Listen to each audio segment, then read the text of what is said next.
I'm very happy and honored to introduce you to our next speaker, Dr. Isaac Asume Osuoka. He is the Director of Social Action International. It's an organization promoting resource democracy, climate justice, human rights, and livelihoods of marginalized communities in West and Central Africa. Social Action is leading advocacy about the links of climate change and impoverishment, displacement, and conflict in the Lake Chad Basin, and supports the integration of emergency responses and climate change adaptation measures. Osuoka previously served as coordinator of Oil Watch Africa, a network of organizations supporting communities impacted by the petroleum industry in the continent. He has participated in several international conferences, has even been on as a panelist at the United Nations Experts Group meeting on the use of non-renewable resource revenues for sustainable local development. He holds a doctorate in environmental studies from York University, not far from Toronto, and he is now a member of faculty there and a visiting scholar. Asume, thank you so much for being with us tonight. Thank you, Lynn. I want to talk about the impact of climate change on conflict in the Lake Chad region of West Africa. I'll be talking about an area that people here dealing with COVID-19, which is compounding an already perilous situation. Communities in the Sahel region of West Africa have been impacted by conflicts that have arisen because of the competition for resources, a situation that has been created by climate change. Today, as the world is tackling COVID-19, in Nigeria, one of the most impacted places is the city of Kano, which is in the Sahel. The numbers there are rising every day. The deaths are increasing every day. People do not have access to the right medical facilities. In Maiduguri, the largest city in the Lake Chad Basin, we have a situation where even before COVID-19, there were 3 million people that were already displaced because of conflicts that have been caused in part by climate change. In Maiduguri alone, and in the Maiduguri area, there are over 1 million people that are living in IDP camps and in host communities, depending on aid for food, for medicine, and other supplies. Today, COVID-19 is spreading within the community, and we can only hope for the best because medical facilities are just not adequate.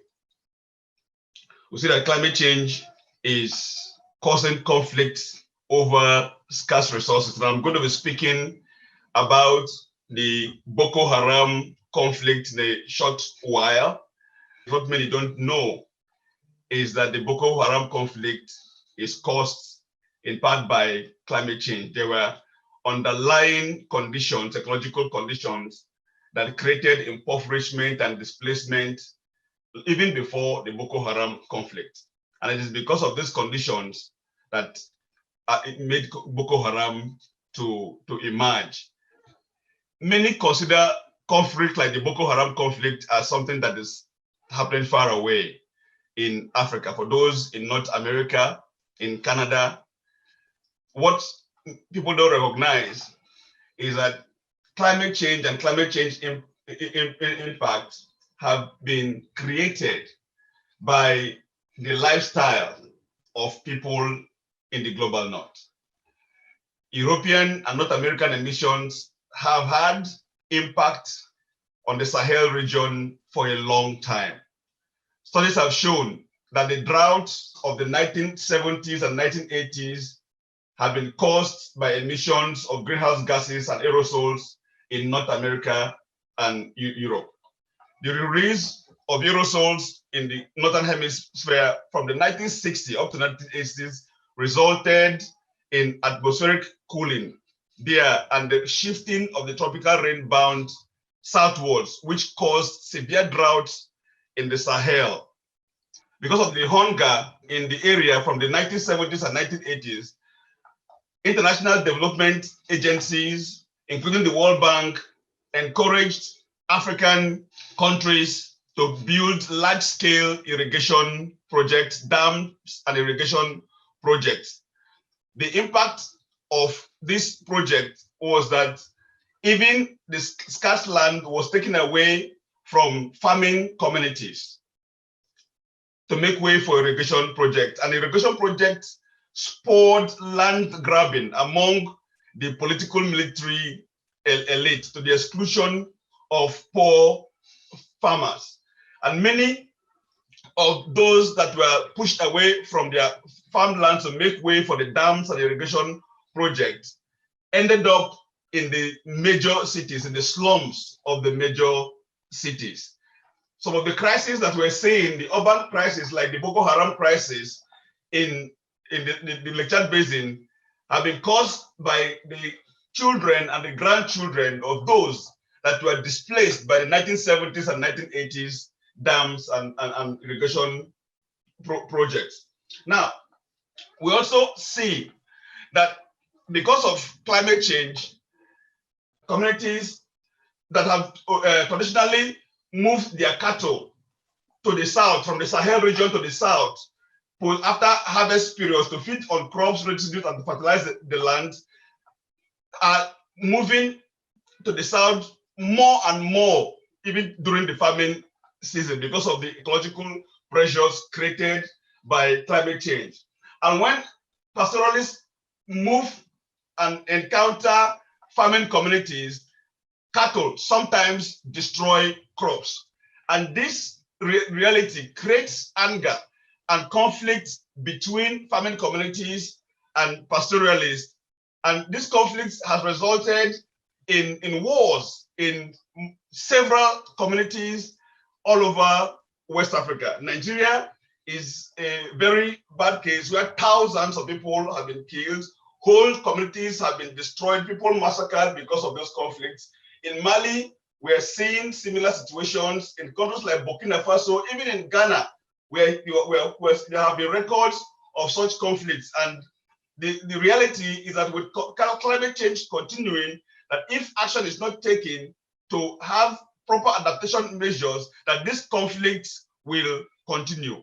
I've already talked about the dams and the development projects, which even from the 1980s started generating insurgencies. There were peasant uprisings in 1980 in Bakalori, in Kano, in Sokoto in Nigeria, the Masatini uprising in Kano also in 1980s, because of displacements that were caused by the building of huge dams and irrigation infrastructure. However, during the period, and even as we see with the Boko Haram insurgency right now, those uprisings were not explained as ecological crisis. The narrative that is dominant is that of religious conflict. So when such uprisings occur, it is because most of the people that have led this uprising in the past have tended to be Islamic clerics. It is easy to label those uprisings as religious disturbances without having an understanding of the underlying conditions that created the impoverishment, the mass impoverishment that caused these uprisings in the first place. In the same way that we saw with the peasant revolts in 1980 in Bakalori, in Matasine, we are seeing the same situation in the Lake Chad Basin from about 10 years ago.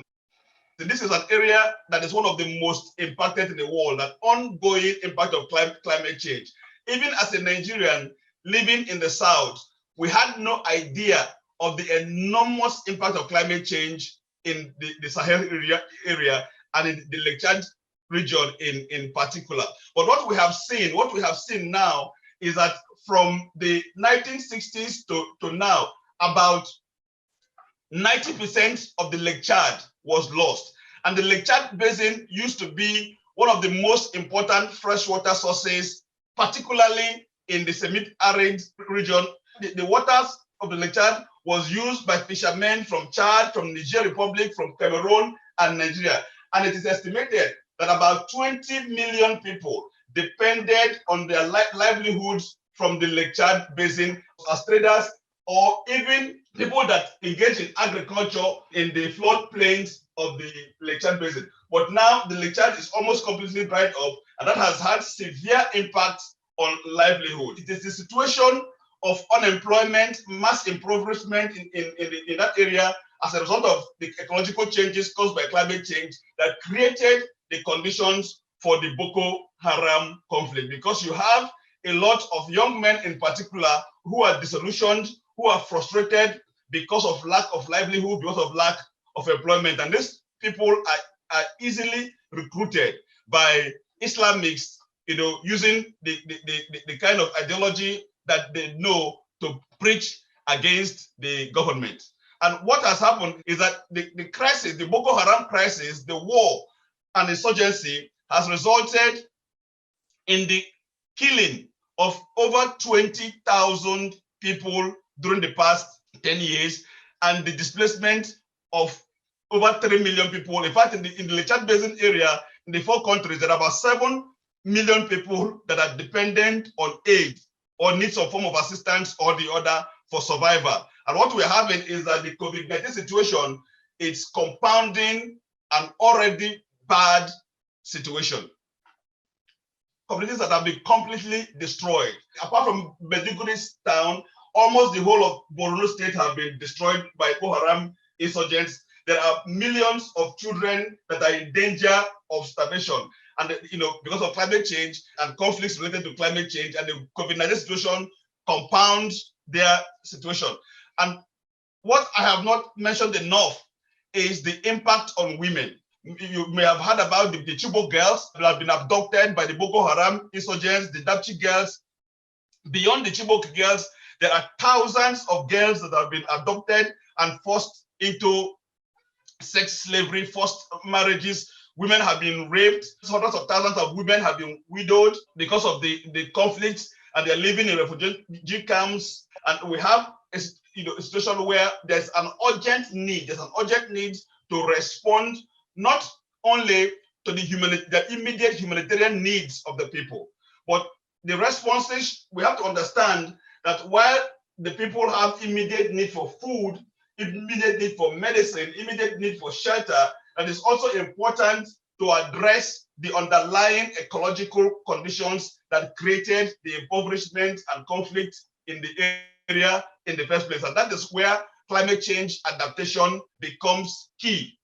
So what we're suggesting, and in the spirit of the Africa Climate Action Initiative, is the need to continue to build awareness, the need to promote solidarity and collaboration among people in Africa and the global north, solidarity that is based on a common understanding of the issues that we're confronted. We need to understand the need to support women during climate change adaptation. We need to understand the need to invest in alternative energy, to provide access to alternative energy for the most vulnerable people, and that will need different kinds of investments, small scale and larger scale investments. I also need to address food security through ecological means that will be developed based on that informed by the participation and needs of the beneficiaries themselves.